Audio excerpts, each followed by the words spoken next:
Hello everyone, welcome to ECE 6520.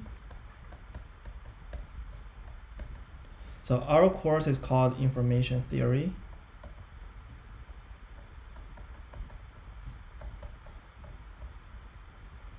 And today is our lecture number 1. Okay, so let's get started. So information theory, from the name, you can see that information theory is about the science of information, right? So that is developed by Shannon in 1948.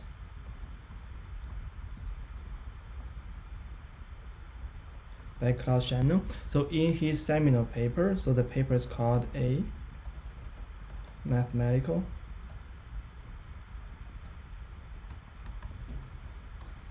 Theory of Information, of Communication.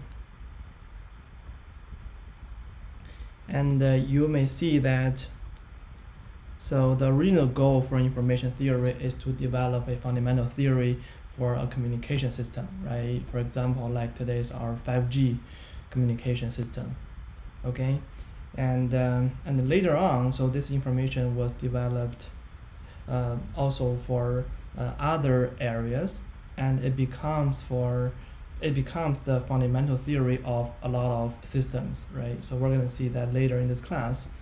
Okay, so before going into the main material of today, so let's go over our syllabus first.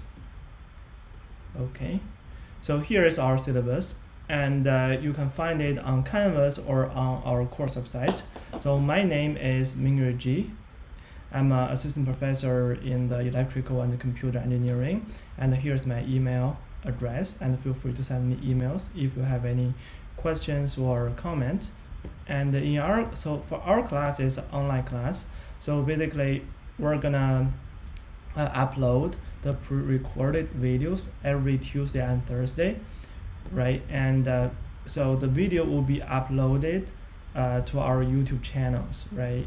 And so let's see this one by one. So first, the Canvas, or we have also a website for our class, right? If you click that, so we're gonna go here, right? So this is our course website. So every time, so I will list the content we're gonna cover for today, right? And so I will put all the lecture notes here, and also our lecture review slides, right?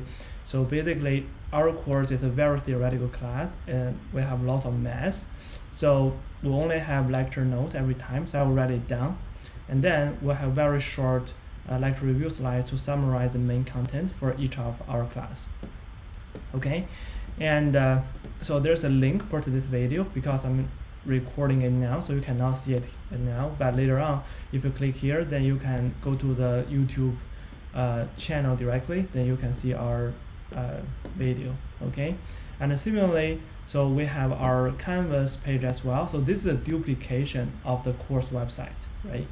So, and here mainly I use the page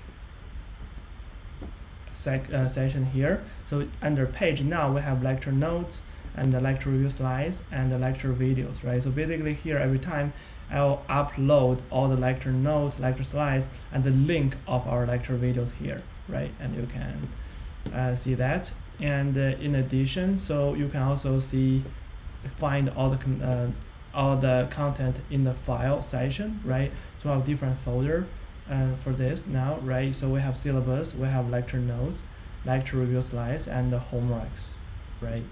Okay, so this is basically our course website, and for all the homeworks, I'll upload it here, okay, later on. So those are the main function on Canvas that we're gonna use for our class, okay? And so here is the my YouTube channel, and here obviously we don't have anything, right? But later on, you're gonna see that we're gonna upload our lecture videos here, right? So now if you click, so you can see those are all the playlist I have now. So this is a course I taught last semester, so it's a signal system, right? But here, so we also have some other research video in our group. If you're interested, please feel free to take a look at those videos, right? So from today, we're gonna have a new playlist here. So that is about our information theory course, okay? All right, so, okay. So now let's continue looking at our syllabus. So the video will be uploaded on every Tuesday and Thursday, right? Feel free to watch it anytime.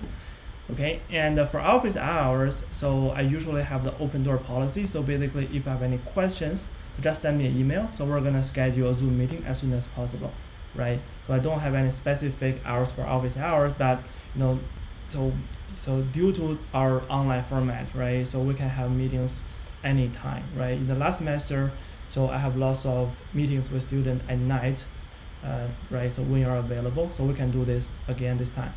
Okay, so here's a short course description of information theory class.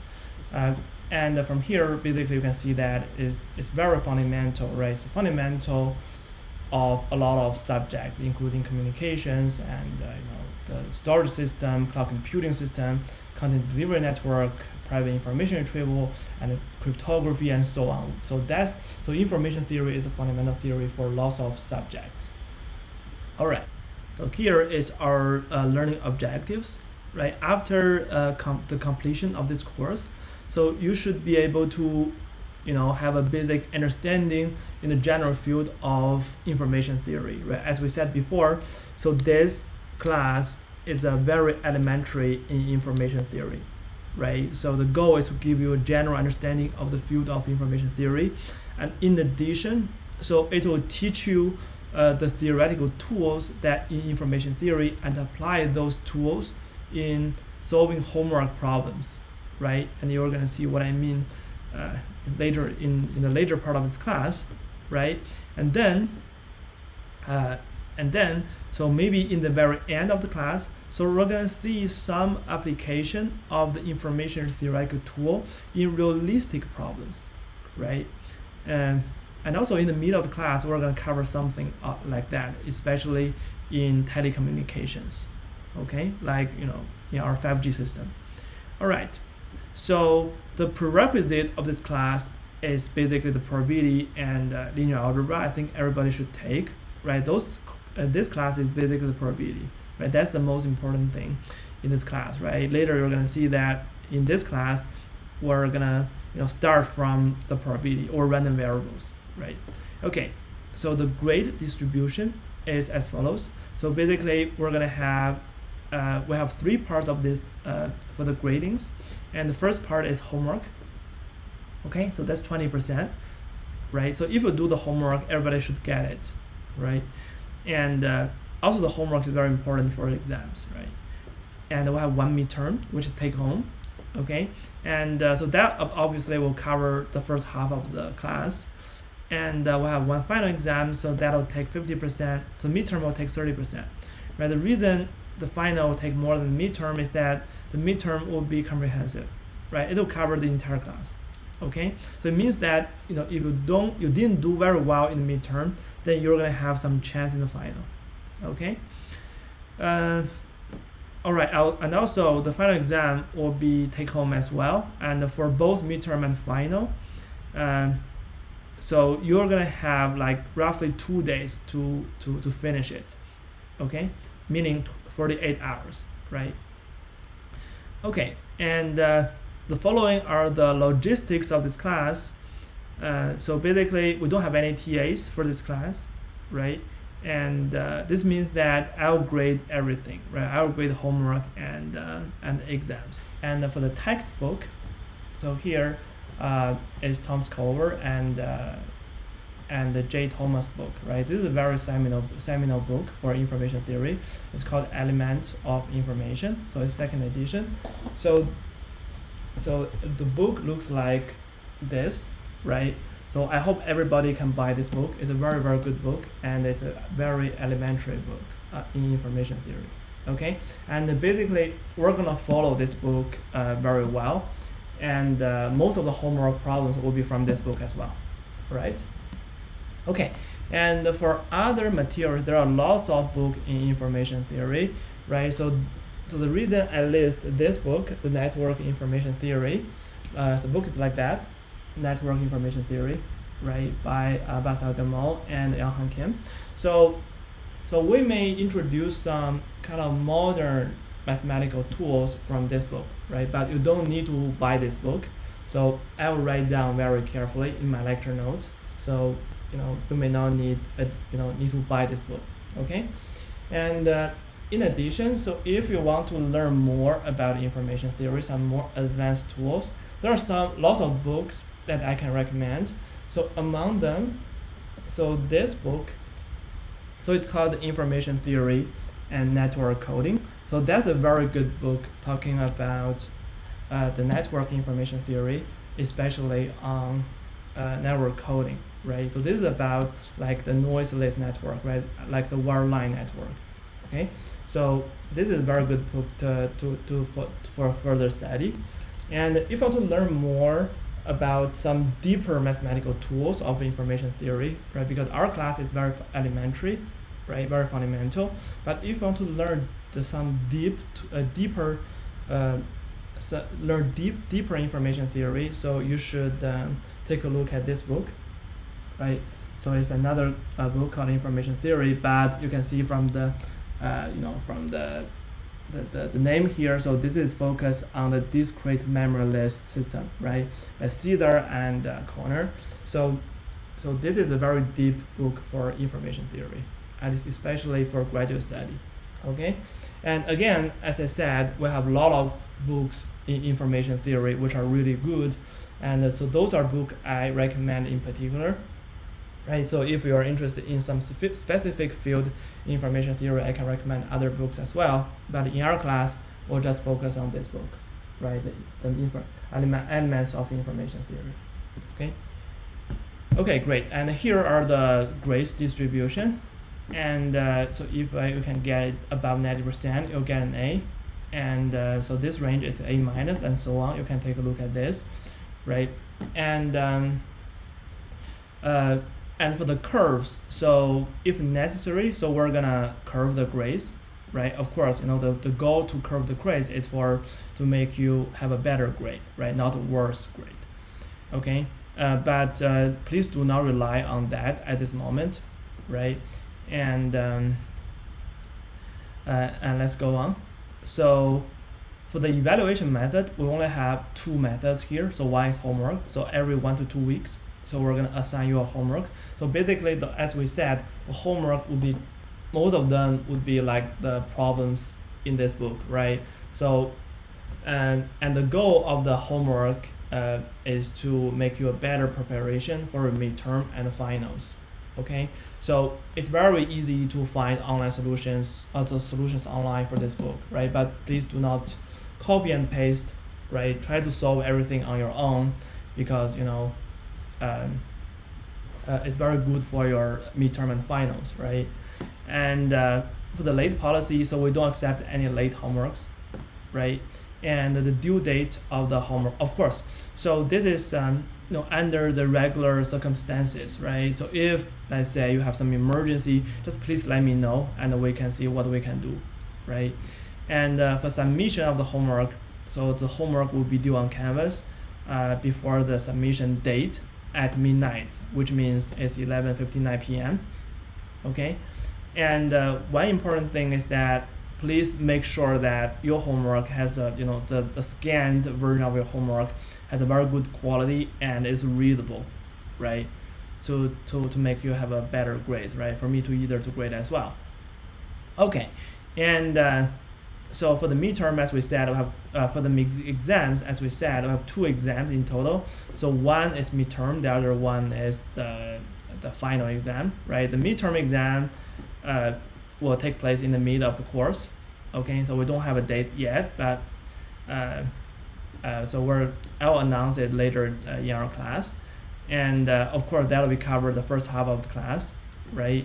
And the final exam is comprehensive, right? And it will be in the exam week, right? And both of the exam will be take home, so you will have at least 48 hours to finish it, right? 48 hours. Okay, 2 days basically.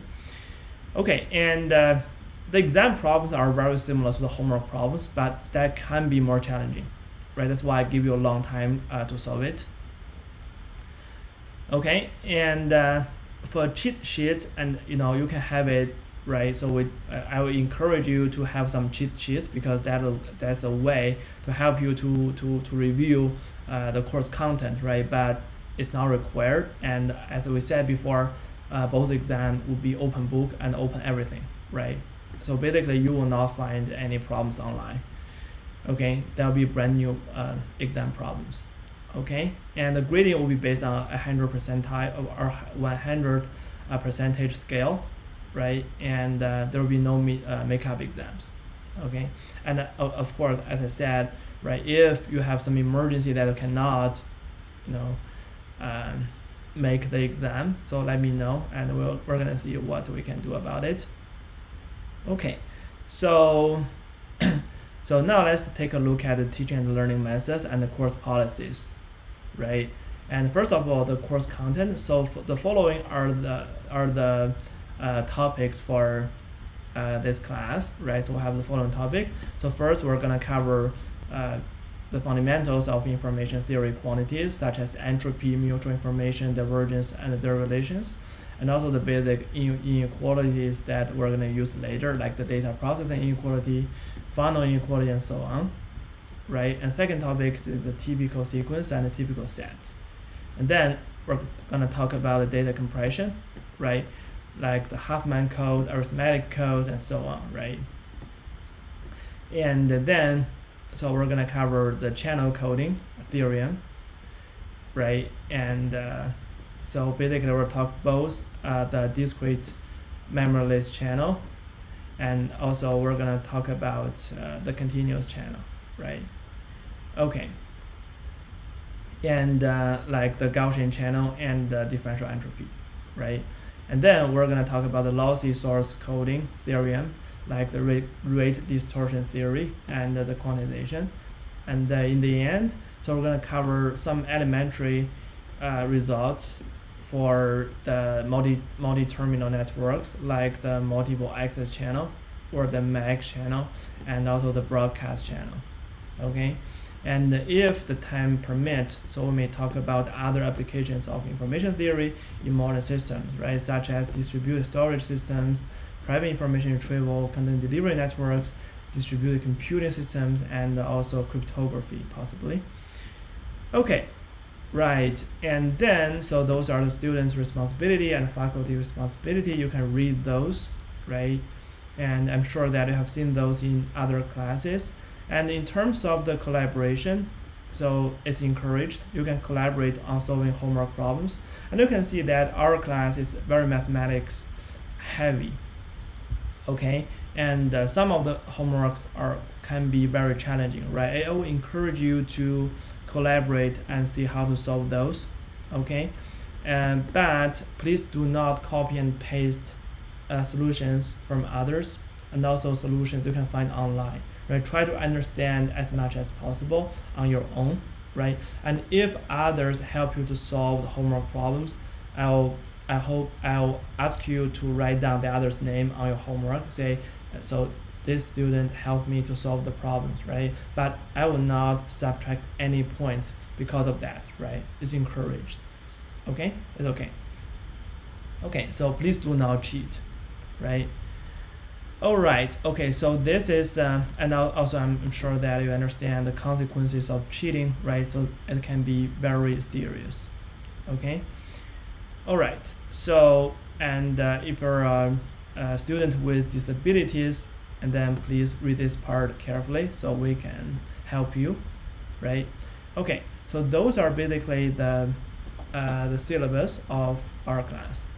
Okay, so please let me know if you have any questions or concerns about the syllabus, right? Now let's get to see the main content for today's lecture. So basically today, in our first lecture, so we have 3 topics to cover. The first topic is the introduction of information theory and see why it is useful, right? And second topic is what is information? So as we said before, so information theory is about information science, right? But we need to answer the question that what is information, right? So if it's not an online class now, I will ask you that, right? You may pause now and think a little bit, right? What is information in your mind, right? And then, so we're gonna cover, so if we know what is information, maybe intuitively, now we're gonna cover how to measure information, right? How do we measure information, right? Can we quantify information, right? So also now you can pause the video and think a little bit on, okay, how we can measure information, right? Maybe you think about, have you heard of the word bit, right? So that may be a way to measure information, and we're gonna see why, okay? All right, so those are the content for today's class. Now let's see. Okay, the first, let's see the introduction of information theory. So basically, information theory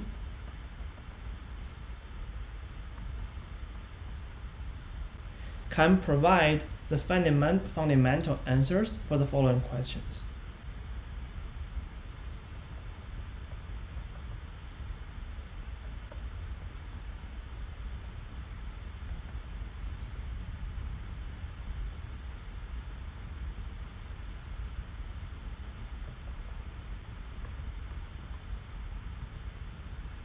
On the following questions, right? So basically the goal of information theory, at least in the beginning, is to answer the following three questions. So the first question is, what is information, right? That is the content for today's lecture, right? What is information? So we're gonna cover it today, okay? And the second question is, again, how do we measure information?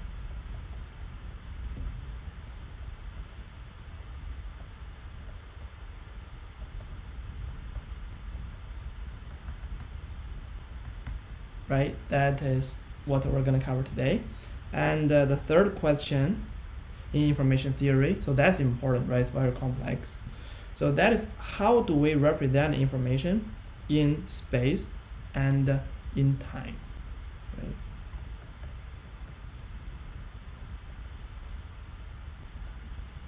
How do we represent information in space, right? This is like a communication system, right? So if I want to transmit, some information from one place to another place, right? So this is how to represent information in space, right? For example, so this is about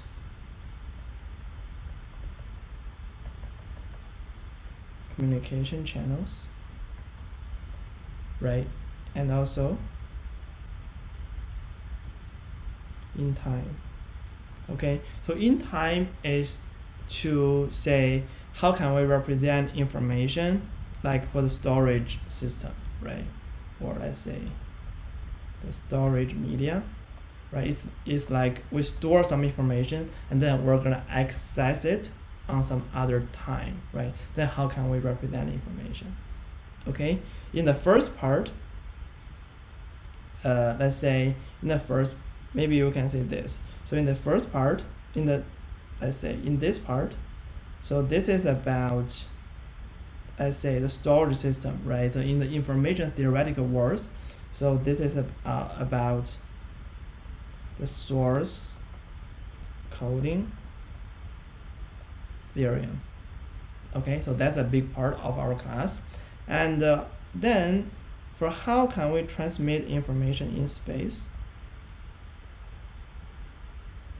So this is called the channel coding theorem.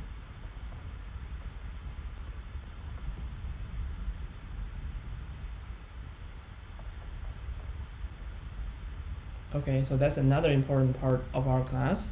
And usually for the source coding theorem, so that's called Shannon's first coding theorem, right? And for this, it's usually called Shannon's second coding theorem. Okay, so basically this means that how we can, represent information and store it, right? And this means that how can we transmit information, right? So in this class, after today, we'll basically focus on the third part of, the third question, right? And we're gonna see how information theory can help us answer this question, right? In other words, so information theory can help us to solve the problem that how can we store the information in the most efficient way, right? This is something about compression, right? How can we compress some source like image such that it has a minimum size, right? And for this part is for a communication system, right? So given let's say the source information, maybe an image, and then how can we transmit that in the most efficient way? Okay, so this is basically the major focus of our semester, of our class. Okay, so now let's take another view of this problem, right? So as we said, information theory was introduced for a communication system in Shannon's original paper, right? So let's take a look at a communication system.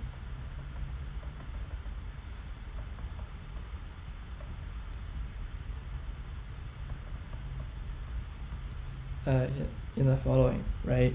So for a communication system, so normally we have an information source, okay? So in the Shannon's original paper, it gives you a few examples of the information source because that was written by 1948, right? So you may see the application there. The example there can be very old, right? So I'll illustrate one there. So in the paper, it writes that so information source can be a sequence of letters in a telegraph of teletype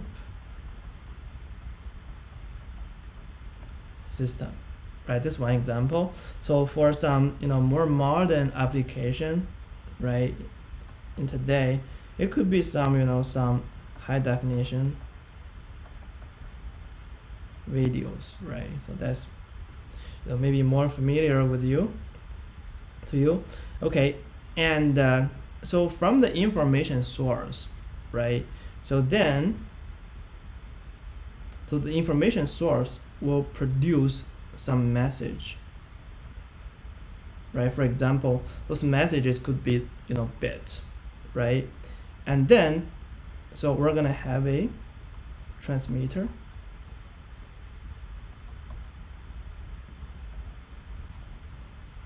right? So the transmitter will do some manipulation on the messages here and then transmit over some channels, right? It could be wireless channel like our cellular system or Wi-Fi system. It could be wireline channel, right?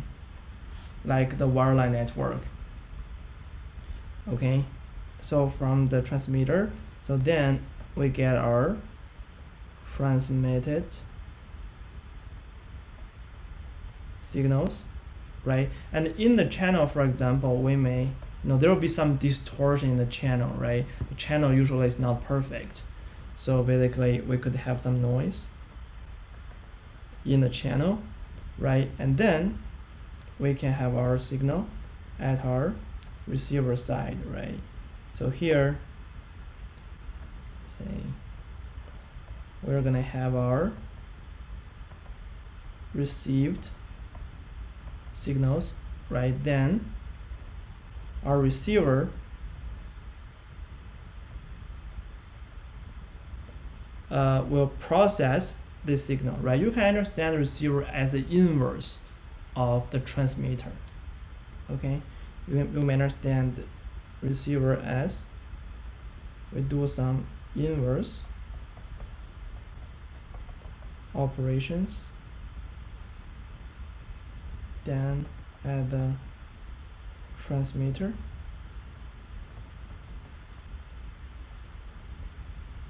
Okay, and then so we can produce the original message, right? So this is usually is the message head, right? But we hope so this message is identical as this message, and then right the message will be obtained by the destination, right? It could be just the user, right, who want to watch the video. Okay, so this is basically a diagram of a communication system, right? And from here, so we can see that. Let me change the color here. So from this diagram, and we can see that, so this part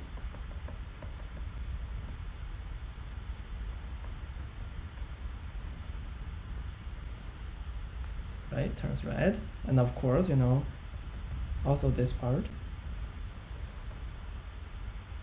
So these two parts together, so that corresponds to the channel first theorem, which is a source coding theorem.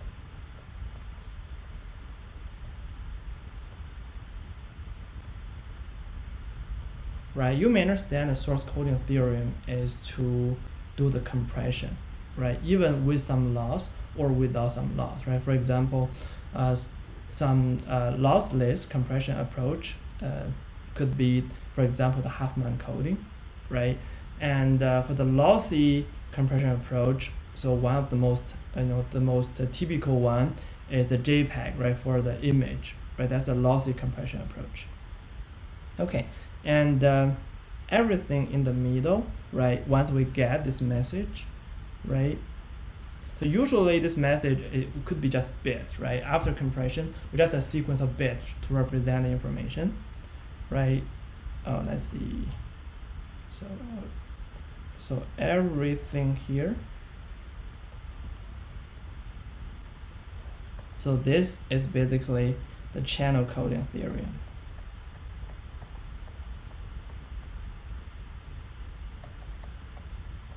Okay. So for the source coding theorem, it's compression, right? So one way to understand this is that is to get rid of the redundancy, right? So for example, if you want to transmit an image and if the sky is blue, right, you may not want to send every single pixel number, right, pixel value.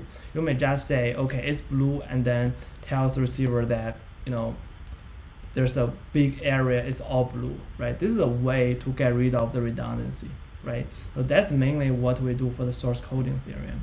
But for the channel coding theorem, on the other hand, because of this noise, right, it means that the received signal is not the same as the transmitted signal normally, right? So in order to make sure that this message is the same as this message, so usually we may need to add some redundancy into this system to make sure the reliable communications, right? For example, let's say because of this noise, so every symbol or bit we transmitted has some probability that it will be lost, right? So then if we transmit the same symbol twice other than once, then the successful receive probability at the receiver side will be much higher than just transmit the symbol once, right? This is a very easy way to add the redundancy, right? So in other words, source coding is to get rid of redundancy, and for the channel coding, we're gonna add some redundancy, right? So that's basically an intuitive way to look at these two important problems, okay? So this is basically, the original view of information theory. So it gives you the fundamental theory for a communication system, right? But as we said before, actually already twice, so information theory nowadays is not only fundamental theory for only communication system, right? So we can say that. So modern information theory is much more than this.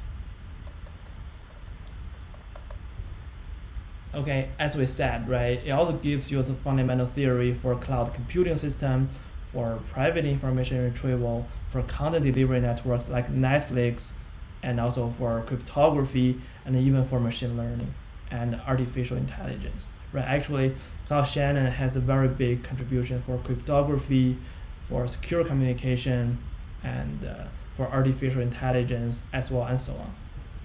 Okay, so we may be able to have time to see a few of these points in the end of our class, right? To see some realistic, to see some application of information theory in realistic systems. Okay. So please let me know if you have any question on the intuition of information theory, or the introduction of our class, right? I'll be happy to answer your question. All right. Okay, so now let's jump into our next topic, which is about what is information.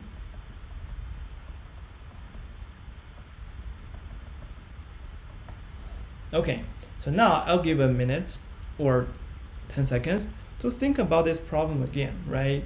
So just think, what is information, right? Can you use another word to explain information, right?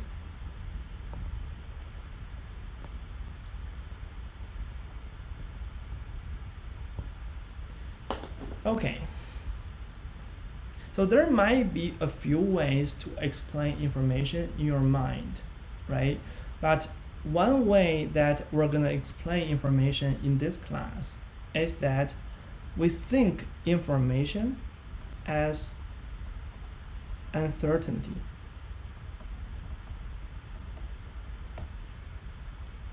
Okay, so basically, it means that, in other words, it means that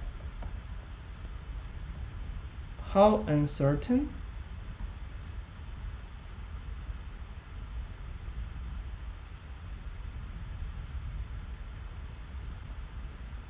we are of the outcome of random experiments, right? So basically, we model the world as a lot of random experiments, right? So basically, information means that how uncertain we're of the outcome of this random experiment. Does that make sense? Right, let's see an example, right? So let's consider, so e.g. basically here, this means for example, right? It's short for example. Let's consider a very basic random experiment, right? That you'll learn in 3530, probably, right? As the first example, I'll guess. Right, we consider the random experiment of tossing a coin, right? So that's very basic example, right? So let's consider two cases of the property of the coin, right? So the first case is that the coin is unbiased, right? Which means that the coin is basically balanced. So this means that the probability, so PR in our class basically mean probability, right? We may write P as well in later, but so this basically means probability. The probability of heads will equals to the probability of tails, that equals to half, right? So that's pretty typical, right? Probably most of our coin, are like that, right? If we toss a coin, with half the probability it'll be heads, and with the half probability it'll be tails, right? So this is one case, and the other case is that the coin is biased, right? So this basically means that the probability of heads does not equal to the probability of tails, right? And of course, these two probability, the summation of these two probabilities has to be 1, right? So for example, the probability of heads may be like 1/10, and the probability of tails could be 9/10. Okay, the summation of those two numbers is 1, right? So now we have two coin, right? One is unbiased like that, and the other one is biased, right? So now let's toss this coin, right? So can you tell me, for these two coins, can you tell me, so which one is more uncertain? Right, is the first one or the second one, right? So we may imagine that, let's say the first one, so both heads and tails has equal probability, right? It feels like very uncertain, right? It's not towards to either one. But for the second one, right? So in the ideal case, if you toss it 10 times, probably 9 times will be tails and 1 times heads, right? So you want to guess the outcome. So for this one, I may guess it should be more or less tails, right? And then with pretty high probability that you're gonna be correct, right? But for this one, you really have no idea that it should be either heads or tails, right? Because it's very balanced, right? So therefore, and in this example, we may think that for this guy, right, that is more uncertain,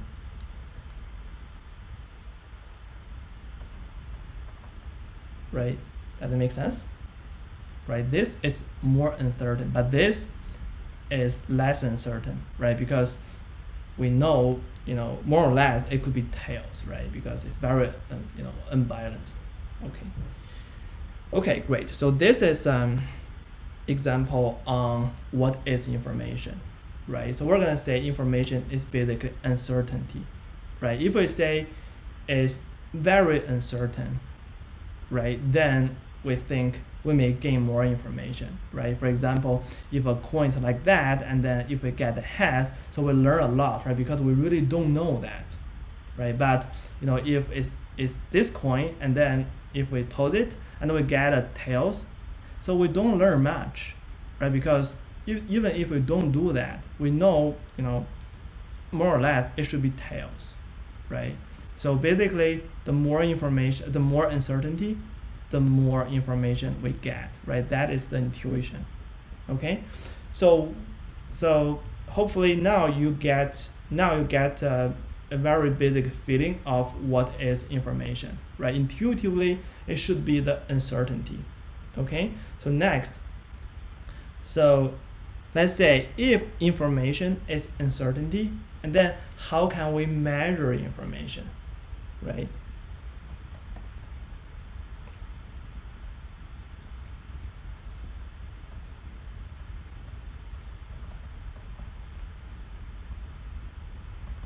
Right? Can we quantify information, right? Let's say for a random experiment, let's say tossing a coin, right? So after tossing a coin, how much information I get, right? By learning the outcome.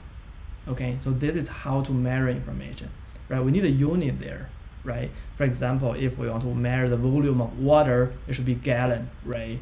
And if we want to measure the length of something, it should be like feet or meters, right?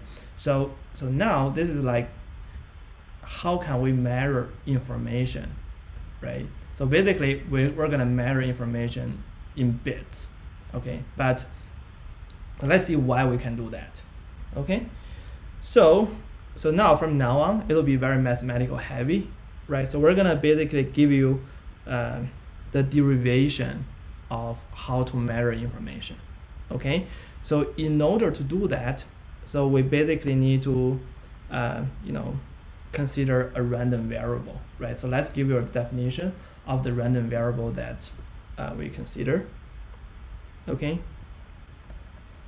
so we consider a discrete random variable x. Okay, so capital X in our class means a random variable. Okay, and this random variable will takes values in a finite set. Okay, so we denote that as this curly X. Okay, so basically this is a set of the outcomes.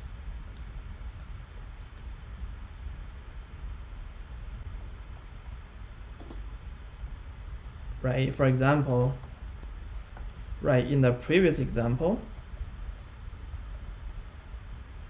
the tossing coin example,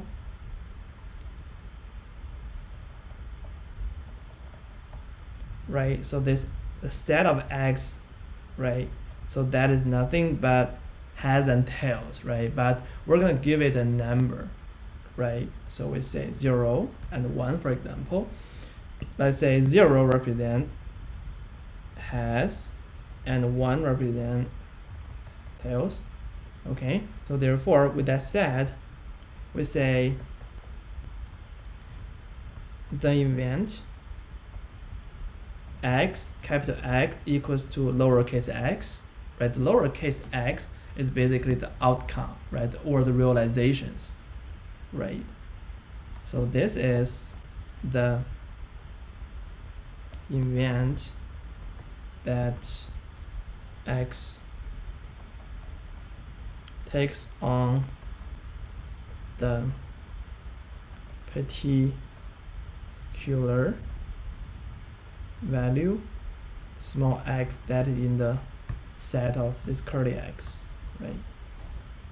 Okay, in this case we can say that so this 0 and 1 are basically the small x, right? We say if capital X equals to, let's say 1, it basically means that the outcome is tails, right? Okay, so this is for the definition of our random variable, and because we have a random variable, then we can define the probability mass function, right?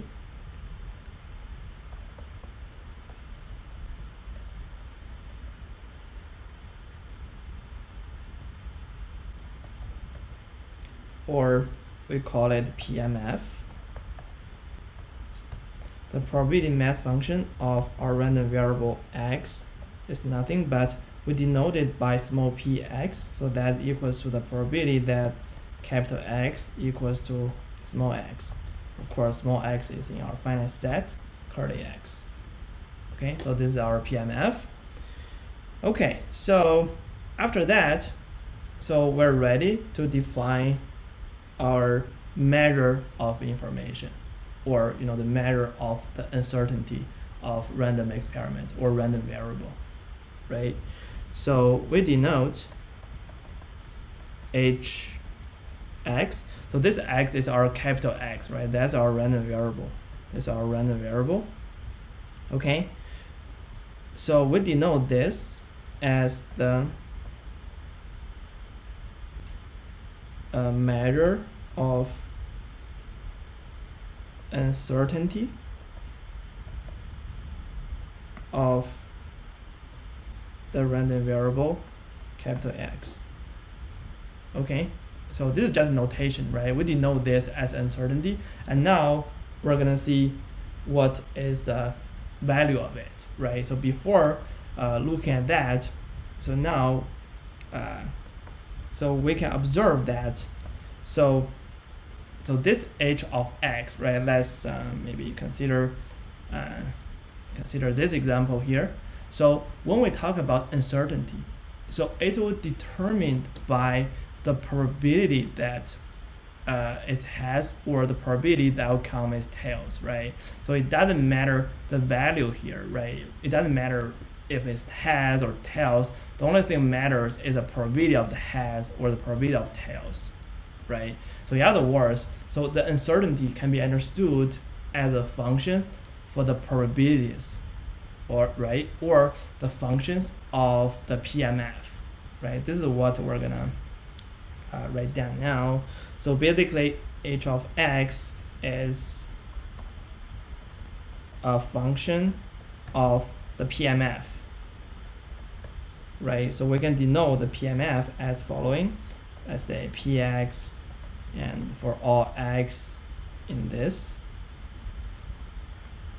right? And so this is called, we just call it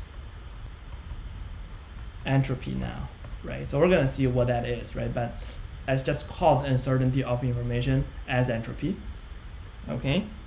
And so for example, we can write h as a function of px1, px2, where x1 and x2 are the realizations, right? And so on until p, let's say x small n, right? And clearly here we assume that for this curly x, the size of it, or the cardinality of it, is n. Okay, so this is basically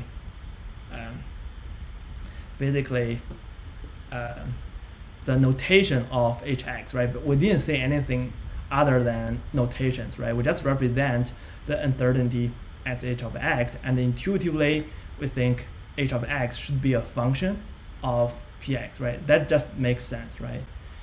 All right. At this moment, normally what we should do is to introduce the formula of h of x, right? So basically it tells you, okay, that's the definition of entropy, right? So it's kind of like a magic formula, right? It makes lots of sense, and magically it can explain lots of stuff, right? And so this can make information theory very mysterious, okay? Right? But telling your formula, and then it works in lots of realistic applications, right?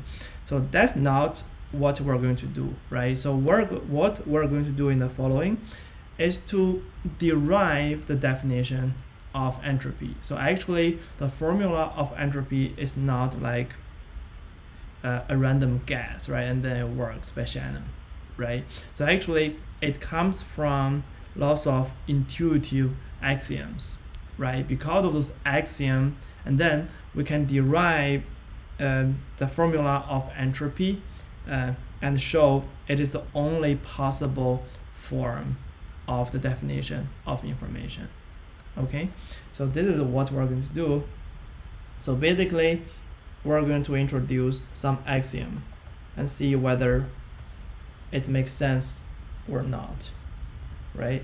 So the first axiom is that, so remember that we can represent this h as this, right? So basically we're gonna write h half and half. So this basically means that this half is PMF, right? Let's say we're tossing, it's like exactly like the example we gave before, right? It's like tossing by a unbiased coin, right? So the heads has a probability of half, and the tails has a probability of half, and then so what is the quantity of the information for that, right? So this is basically like normalization, right? It could be any number, right? Feel free to write down any number there, right? We have to start from somewhere, right? So in this case, so we just agree that this equals to 1, okay? You know, this can be understood as 1 bit, right? If it doesn't make sense to you now, bear me for a moment, right? So in other words, this is like if for unbiased coin, right? So in order to represent outcome, we just need 1 bit, 0 or 1, okay? And of course, now you may think, you know, if it's a biased coin, we can also do this, right? But in the next class, we're gonna see that is not the case, right? We can use fewer actually number of bits to represent that case, right? So in this case, let's agree that this equals to 1, okay? As I said again, so it can be any other number, doesn't matter, because it just defines the unit of information, right? Think that is a single unit of information, okay? So the second axiom is kind of interesting. So we consider this case. Again, it's a number of a number of outcomes, and each of them has a probability of 1 over n, right? And of course, we have n items here, right? N terms, right?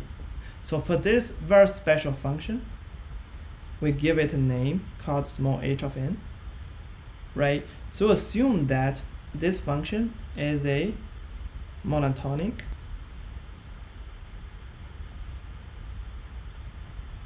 non-decreasing function of n, right? Let's see whether it makes sense or not, right? So non-decreasing more or less means is, you know, either stay the same or increasing, right? So this means that the higher n, the more uncertainty. Does that make sense? Yes, it does, right? Because let's say here we have only 2 possibilities of outcomes, right? And then let's say if we consider something like h 1/3, 1/3, and 1/3, right? So this 2 is n, right? So if we increase from 2 to 3, so we have this guy, right? And for this guy, we have 3 outcomes, right? Which is more than 2 outcomes, right? Therefore, in this, if we do this experiment, right, it should have more uncertainty, right? Because we have 3 outcomes compared to the 2 outcomes, right? So clearly, intuitively, this should be bigger than that, right? Because it has more outcomes, right? And they have equal probability, okay? So this basically means that, so this guy is a monotonic non-decreasing function of n, right? That is what we mean, okay? So let's give it some label here. So we call the second one as, this first one as axiom 1, and second one as axiom 2, right? And now let's see the third one, which is our axiom 3, okay? Yeah, maybe we'll just write it this way, right? Axiom 1, axiom 2, axiom 3.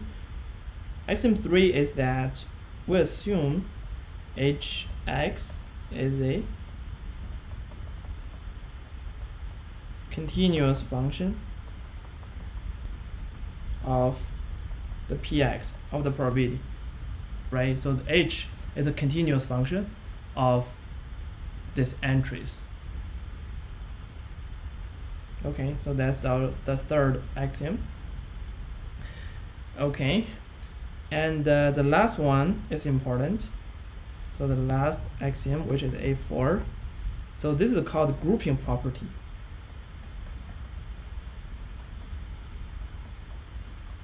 So you can see the first 3 axioms kind of very intuitive, right? This just give a unit, right?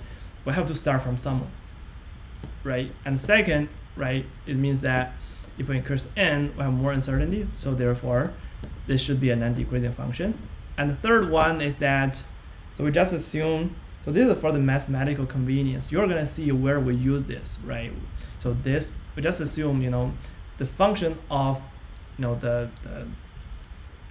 function of entropy is just behave nicely on the variables, right?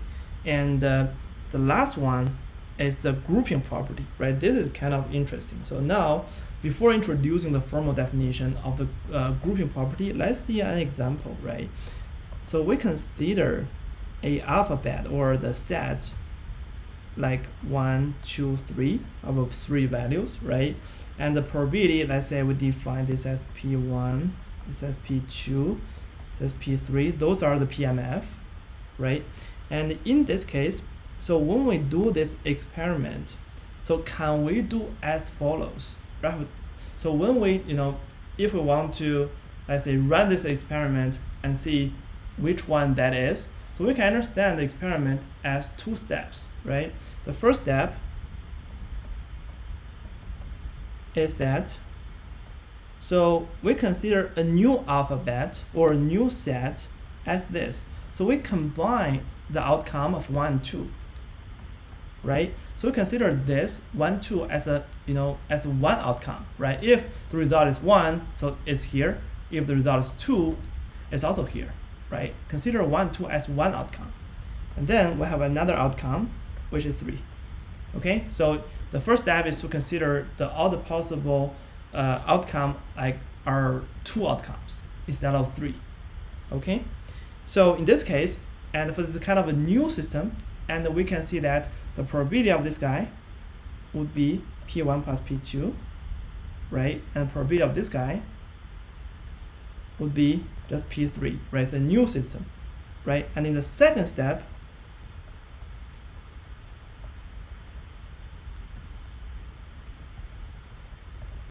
then we're gonna see, so which one we'll really get here. If we didn't get 3, right? If we get 3, then we're done, right?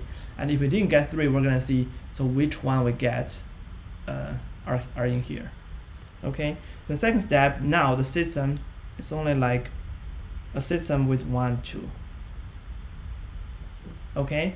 And in this case, so then what is the PMF, right? So if we jump into the second step, we know that so what we're getting is either 1 or 2, right? If that is the case, therefore, so given that, so the probability that we're getting 1 is what? Right? It should be P1 over P1 plus P2, right? So this is you should learn that from the probability, right? It's a conditional probability, right? So this is basically P2 over P1 plus P2, right? And this event, so this together will happen with probability of P1 plus P2, right? Because if we're here, then we go to the second step, right? That's basically the idea, right? Therefore, we can understand the experiment. So note that the experiment is the same as before. We didn't do anything other than that, right? This is just another understanding of the same experiment, right? We combine first 2 outcomes, right? And then we see which outcome we get in this if we're here, okay? So in this way, so probably we can understand the uncertainty or the quantity of information as follows, right? So this is what we want to characterize, right? So can we understand this as some operation for the first system and the second system, or the first step and second step? Can we do that, right? So basically what we can do is that, so the total uncertainty would be the uncertainty of the first one, right? Which is H P1 plus P2 and P3, right? So this is the uncertainty of the first system, right?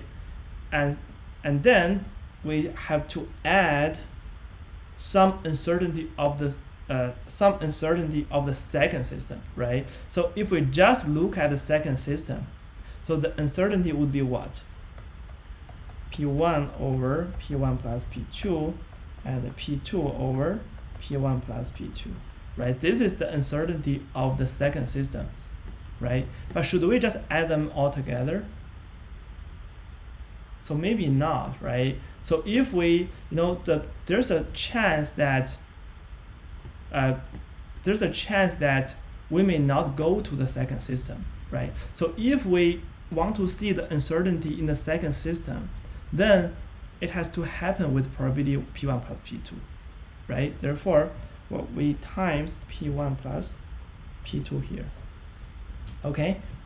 So again, so this is from intuition, it's axiom, right? It's not, a derivation, right? We just think that makes sense, right? So if we understand the experiment as this 2-step, right, the total uncertainty should be the uncertainty of the first one, and the probability that the second step happened times the uncertainty of the second one, right? That just makes sense, right? So think this again, see whether it makes sense to you, right? So this is basically the idea of the grouping property, right? Okay, so in general, Now we can write it formally. So basically, the grouping property means the follows. Let's say we have h of px1, px2, px3, and so on until px small n, right? So this guy will basically equals to, so we're gonna group the first two outcomes, right? That equals to probability of px1 plus px2, and then px3, px4, and until pxn, right? And add, so the probability that, if we are here, right? So the probability of p1, px1 plus px2 together multiply the uncertainty of this and that normalized by this probability, right? So that's px1 over px1 plus px2, okay, plus probability of x2, x1, make it clearer, px1 plus px2, okay? So this is very important, okay? So that's a grouping property. So let's put a circle around it, okay? So this is a general grouping property, right? But so we can see that for this guy, we just group the first two, right? And because of this, so basically we can even further generalize it to any grouping, right? We can group any amount, any numbers those, right, all together, right? Therefore, because of that, we can show easily that we can have a generalized grouping axiom, okay? So the generalized grouping axiom is as follows, right? So we're gonna have different labeling for the outcomes, okay? So we're gonna denote the outcomes as xij, right? This is small xij, right? Because those are the realizations or outcomes, right? So basically, I is a group index, right? We say we have k groups in total, right? This is a group index, right? And say j is the index of the elements in each group, right? So this is the index of elements in each group, okay? So for example, let's say we can have like this. Let's say the first group is x11, x12, right? We just have two elements. And then the second group, we could have x12, x21, x22, x23, x23, and x24. Okay, the third group, for example, we can have x31, x32, x33, right? We can have three elements, right? Never doesn't matter, right? The fourth group, let's say we have x41 and x42. That's it, right? So this is a basic example, right? We'll just do some relabeling. So we're gonna combine this two, combine this two, combine this three, combine this two, and see what we can get, right? So and we can see that based on this grouping, right, we can represent our h p xij, where let's say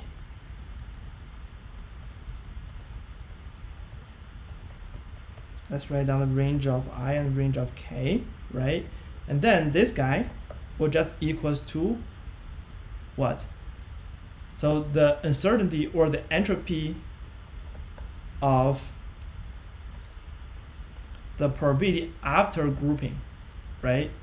Let's let's recall this. So basically what we have here is that, so the first term is something after grouping, right? We have this summation here, right? Because now we have more groups, so basically we can write down the first term as the following. Summation of, let's say, j from 1 to mi pxij, right? So that's the total probability, the summation of the probability in each group, right? And now we only have one grouping index. Okay, so this is the first term. We're not done yet. And then for the second term, so it's a double sum, right? First of all, we need to sum here for the total number of groups, I from 1 to k, and then times, and then here should be the probability that each group will happen, right? The outcomes in each group will happen, right? So this is a summation of from j from 1 to mi, and then we have this, right? This is a probability, and then inside we need to multiply the normalized probability for each group, right? Therefore, it will be pxij over summation j from 1 to mi pxij, right? And here clearly j is from 1 to mi, right? So again, this is very important. We're gonna use it to derive the formula of entropy, right? So we're gonna circle that. It's very important. Okay, so this is our axiom 4, which is the most complicated axiom, right?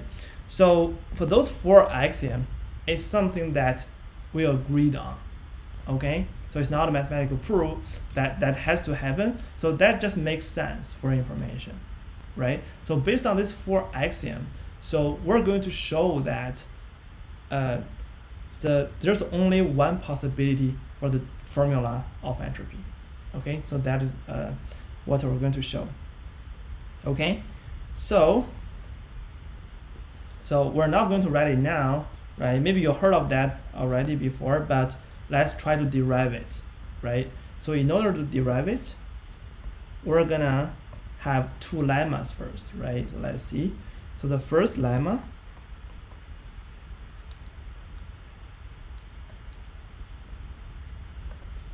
is that h of n times m, so that equals to hn plus hm for any mn that is a positive integer. So this notation basically means positive integer z plus, right? And this notation means in. Okay, so now let's try to prove this lemma. So now you can also pause the video and see whether you can use the axioms to prove it, right? It's not hard at all. Okay, so first let's recall the definition here, right? So what is HNM? Okay, so let's try to recall it. So basically what we did here is that we denote HN as this guy, right? Still remember? Okay, so let's see. So basically this is nothing but h1 over m, 1 over n times m, right? Every term is the same, and in total we have n times m elements, right, or terms. Okay, and for each of this can be understood as maybe x11, right? This is maybe x12 and so on until this guy is xnn, right? Yeah, just notation here, right? It doesn't have to be x12 here because there's a chance that we only have one element in group 1, right? So just okay, so here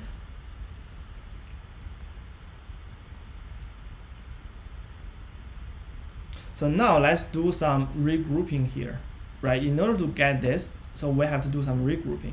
So for the regrouping, yeah, because of that, so basically what we're going to do is that, so we're gonna group every m element into one group.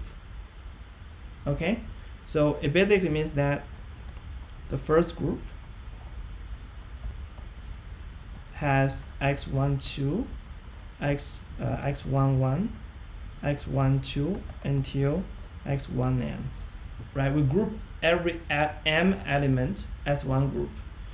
Okay, and we can see that the probability that the outcome will be in this group is the summation of px11 plus px12 plus until, let's say, px1m, right? And we know each of this has a value of 1 over n times n, right? This guy basically equals to what? 1 over n times n multiply m terms, right? That is 1 over n. Okay, so it means that outcomes in each group with probability of 1 over n, right? And then let's see the second group. The second group has outcomes of x21, x22 until x2n, right? Again, the probability that the outcome will be in this group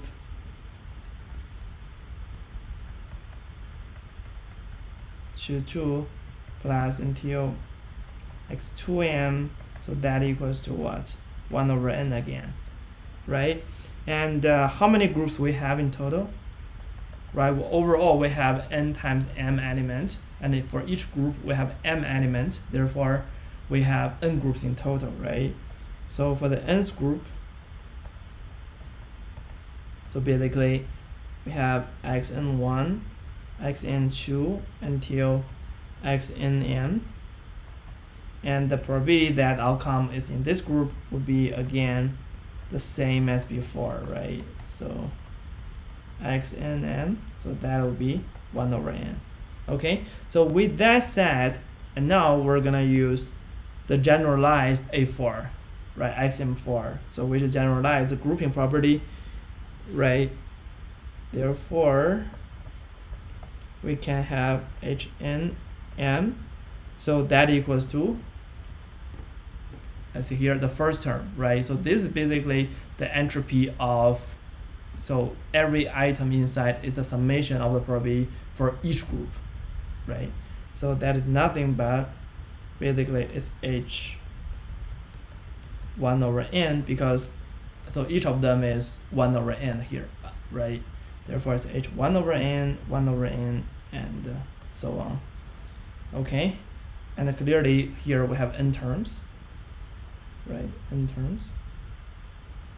And then the second part is that we're gonna do a summation from 1 to n because we have n groups, right? And the probability here should be the probability of the outcome in each group, right? In the ith group. So that's again 1 over n as we compute it here, right?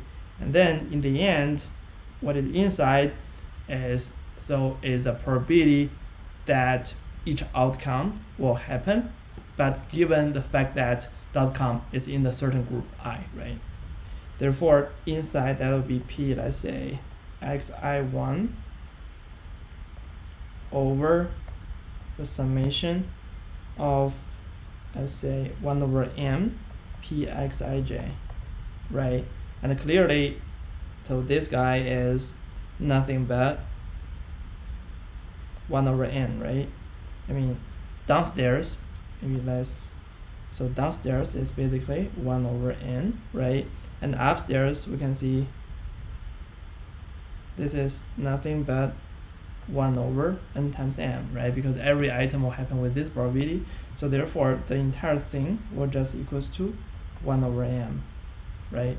And then we have, right, we have the rest, right? The rest will be the same as this one, right? The result is basically 1 over m, 1 over m, and so on, right? And in total here, how many terms do we have here, right? We're gonna have m terms, right? Okay, to get now, let's take a look at what can we get after that. So this is basically the first one is nothing but h n, right? And second one is that, so because each term have the same value here, right? If we sum from 1 to n, 1 over n here, we just 1 over n multiply n, and then this guy is nothing but hm, right? And then this equals to hn plus hm, and then we're done. Okay, great. Now we show this formula. Let's call this lemma 1. Okay, so this is the first lemma that we want to show, right? So we can see that basically we use the generalized group axiom to show that. Okay, so maybe we mark it here. So this is by the A4 basically, right? Okay, good. So next, let's take a look at lemma 2, right? So lemma 2 is that we're gonna quantify this guy, right? So can we see the value of this guy, right? Remember that this equals to h 1 over n, and so on, right? So from the axiom, can we guess or can we show the value of that, right? So basically, I'll tell you that this value equals to log 2 log n, right, based on 2, right? This is the only possibility, right? So let's see how we can do that, right? Okay, proof. So how to think about this problem, right? If I tell you something like that, right, what do you think, right? So how about we try something like that, right? Let's say if we say h to the power of 2, h of 2 to the power of 2, what's that? Right, it's 2 to the second, right? So that's h 2 times 2, right? Then because of the lemma 1, right here, let's say we use lemma 1, right? Which is this one. Like if we say it's 2 times 2, then we can separate those, right? It looks like log, right? So, but we're gonna show log is the only possibility, right? It's not just a coincidence. It's like h2 plus h2, that's 2 times h2, right? And okay, so if we continue doing this, let's say if we do that, so that equals to 3 times h2, right? Looks pretty good. And then if we do that, so that's 4 h2, right? And if we continue doing that, let's say if 2 to the power of k, that equals to k times h2, right? By the way, h2 is what? h2 is nothing but our axiom 1, right? So in our axiom 1, so this guy is basically h2, right? h2 is basically just 1, okay? Therefore, so now we can write this as just k. Okay? Okay, so what does that mean, right? So we can show this is just k, right? So why do we even care about this 2 to the power of something, right? Basically the base doesn't matter, right? The reason we use that is we have this value, right? If we don't use this base, we just use another value there, right? It's not a big deal. Okay, but from this kind of idea, using this exponential number, so actually we can think about something like this. So any positive number, right, let's say n, can be represented by, can be bounded by 2 of such numbers, right? For example, let's say n has to be bigger than or equal to 2 to the power of k, and less than or equal to 2 to the power of k plus 1. Right, does that make sense? Right, in other words, it means that, so for any n, right, so this notation means for all n, for all, right? For all n, there must exist, right? This notation means exist. There must exist a k such that this happen, right? ST means such that. We're gonna use this notation a lot, right? Okay, so therefore, and so we can bound n like that, right? And then we say by using axiom 2, right, which is the monotonic non-decreasing property of Hn, right? Then we can basically write 2 to the power of k less than n less than h to the power of k plus 1. Okay, and then what do? Right, we know this value and this value, right? This value is nothing but k, and this value is nothing but k plus 1, right? And then we can bound h of n between this. Okay, looks pretty good, right? We can bound Hn within, 1 unit. Okay, but guess what, right? From here, what can you see? Yeah, from this formula, what can you see? Right, from here, also note that. So if we take a log function on all of them, what do we get? Remember that log function is a monotonic increasing function, right? Although the speed is not fast, but it's monotonic increasing. So from here, we can basically get this directly, right? Log k will be less than or equal to n, less than or equal to k plus 1. Sorry, not log k, just k, right? We take the log based on 2, right? So we can basically get this. Here is log n, right? We can basically get this formula. Okay, so now look what we have. So now we have this, and we have that. Okay, looks pretty good, right? But can we say Hn equals to log n from these two formula? Can we say that? Right, because our goal is to show Hn equals to log n based on 2. Can we say that? No, we can't, right? We know Hn, is bigger than k, less than k plus 1, and the log 2n is bigger than k and less than k plus 1, right? But the exact value of these two, we know they are close, within 1 unit probably, or within 2 units, but we cannot say they're the same, right? So this idea may not work, right? Therefore, let's call it a try, right? We just try this approach and see whether it works or not. It turns out it doesn't work. But from this approach, so can you think anything similar that can work? Can you? Right? So we say, doesn't work, we're not there yet. Right? This may be the way that Shannon came up with a solution, right? So let's see what can we do. Okay? So basically, although this idea does not work exactly, but it almost working, right? So basically, what we're going to do is as follows. So now again, you may pause the video, and maybe you can come up with your own approach, right? Very similar idea, right? So basically, what we're going to do is as follows. So we can choose an arbitrarily large number n, so that is a positive integer. Then we can show there always exists a k such that this n to the power of n. So we just make our number bigger, right? This n is the n that we see here, right? We just make the number bigger, okay?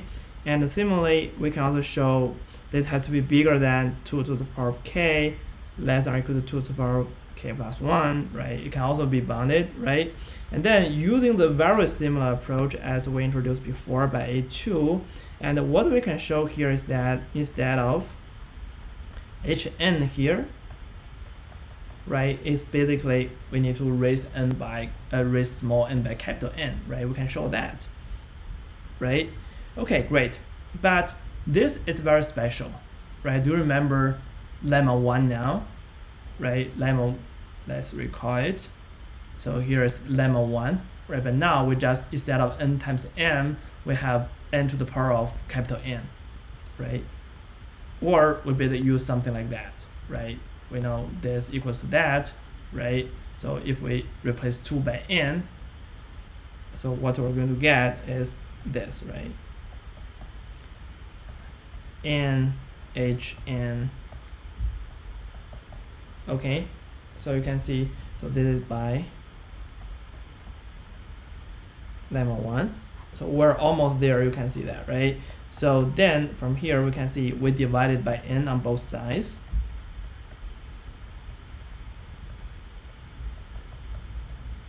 Okay, and this last term can be written as k over n plus 1 over n, right? And you know, n is something that we're free to pick, right? If we pick n very large, you can see this guy is basically negligible, right?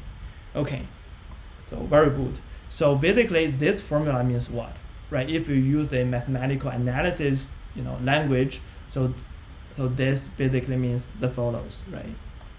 So it means that for any small or arbitrarily small epsilon, okay, that is bigger than 0, so we can always bound Hn and this guy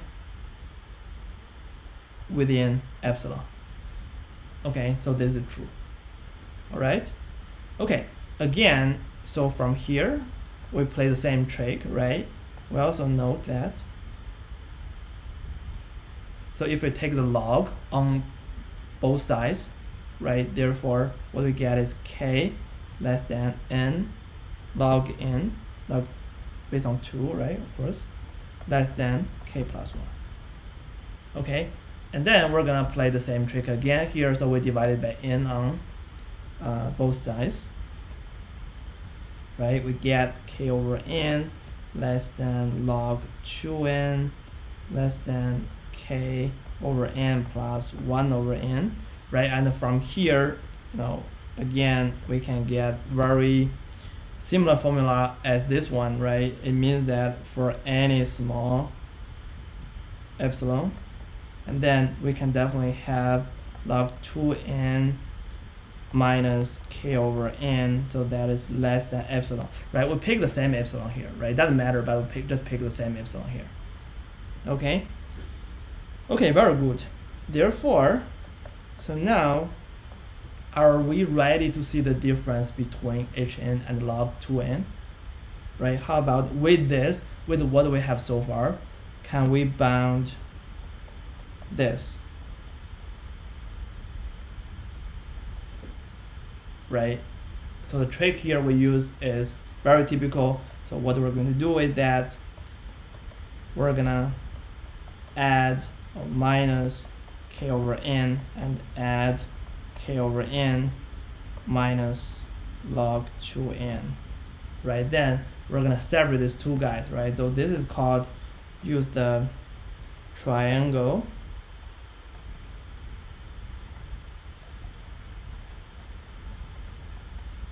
inequality, right? We can show that this guy is less than or equal to Hn minus k over n plus log 2n minus k over n.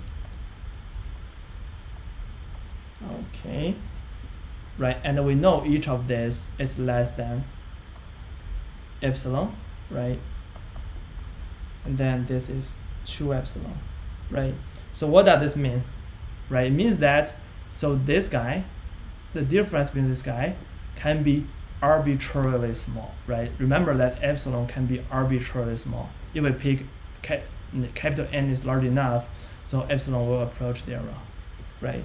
So this basically implies that the reason here is that epsilon is arbitrarily small, right? Therefore, it basically means that Hn equals to log 2n, and then we finish our proof, right? So the difference between these two guys will approach 0.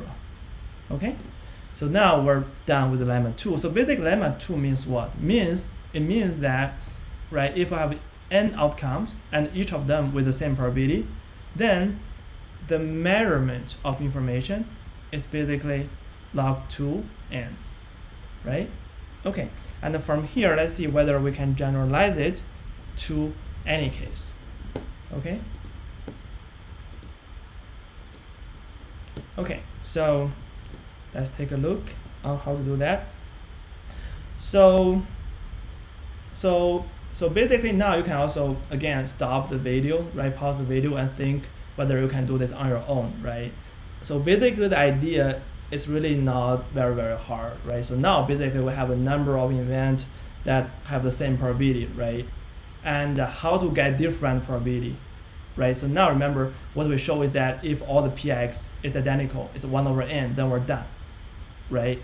But if all the px is not uniform, right? It's not the same, then what do we do, right? So you should immediately think about the grouping property, right? So how about we group, some n, together, and then we can basically, have any possible PMF, right? But there's a condition for that, right? If we group, sum over a number of 1/n, so what we're gonna get is, for the probability, should be rational number, right? We cannot get irrational number, right? Therefore, so we consider the simple case, right, which is that we suppose our PMF, Px, for all x is a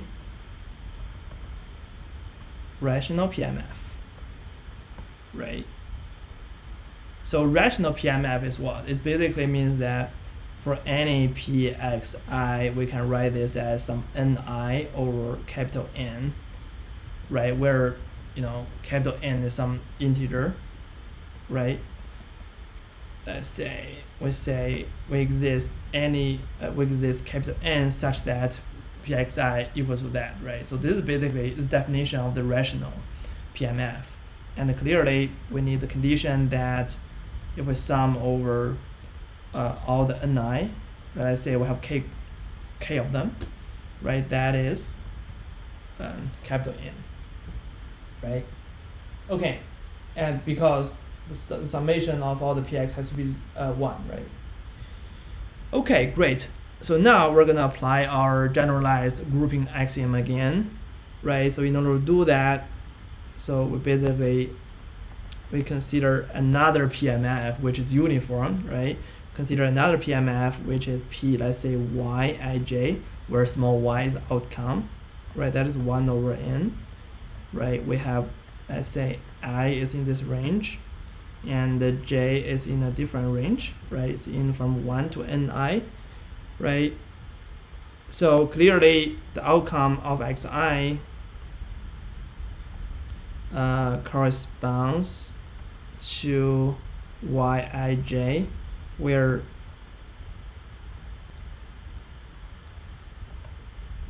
j should be between this, right? Okay, so now what we can do is that we can write down the generalized grouping axiom, right? So generalized grouping axiom is as follows. So we have, the total thing is this Pyij, right? And that is, so let's write down the range of all the parameters here, right? So that equals to what? Right, that equals to the first term is after the grouping, right? So basically we're gonna group the y with the same I together, right? So that's our xi, right? So basically that equals to h p x I, and our I is from 1 to k, let's say. Okay, and you can see, so this is the first term, right? This is nothing but what? Our hx, right?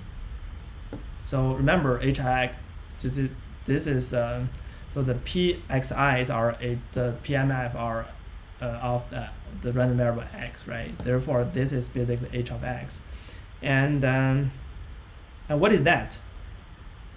Right, this is nothing but some uniform distribution, right? The entropy of uniform distribution. We just show that from lemma 2, so this is what? Log 2n, right? Or we say this is nothing but h capital N, right? And this is lemma 2. Okay, and this is axiom A4. Okay, we're not done yet, right? So we need to add another term, right, which is sum from I to k, because we have k groups, and then probability is pxi, right, because the sum of all the probability for yij over j is just basically the pxi, right?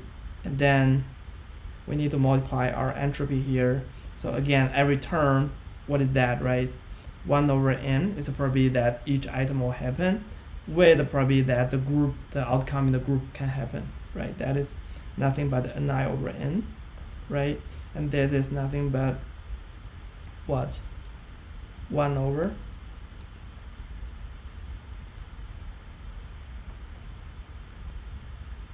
ni, right?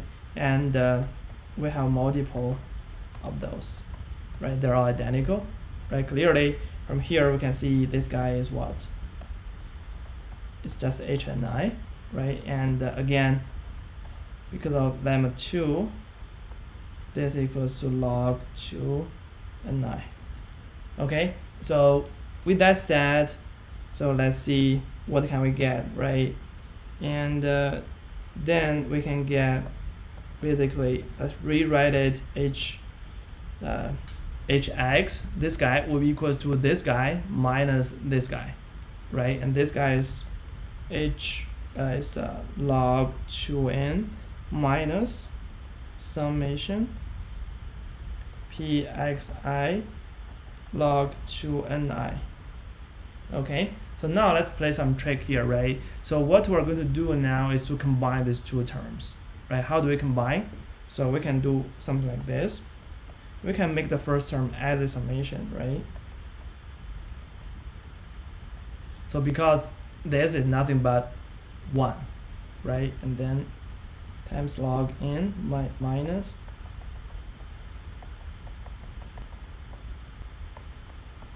all right. Okay, then so now we can take the summation out. Inside is log 2, so it should be n over ni, right? But this is not what we want. Remember, pxi equals to this, right? So we can write it reversely, like ni over n, and then put a negative sign in front. All right. Therefore, this equals to pxi, and this, as I said before, ni over n is just pxi, right?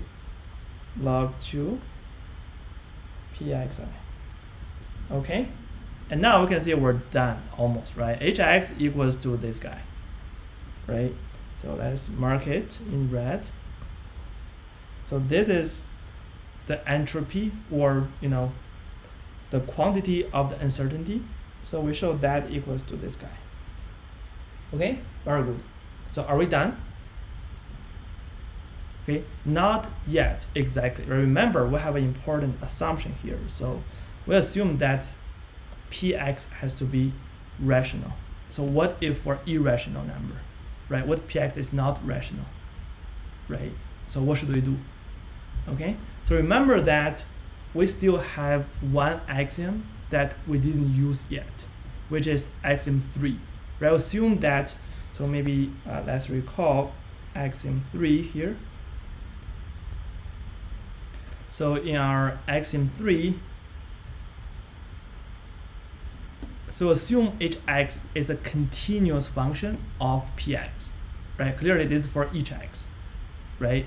Therefore, by using that, we can easily show that it also works for the irrational number, okay? Because so every irrational number can be approximated by a rational number at any distance, right? Any small distance. Therefore, so this can be easily shown, okay? By using A4, okay, A4 basically is that hx is continuous of px, right? Then for any px, and then we're done, right? Because it's continuous, then it works for rational, it has to work for irrational, right? So h of x has to basically equals to sum over I pxi. This is for all I, right? Log 2 pxi.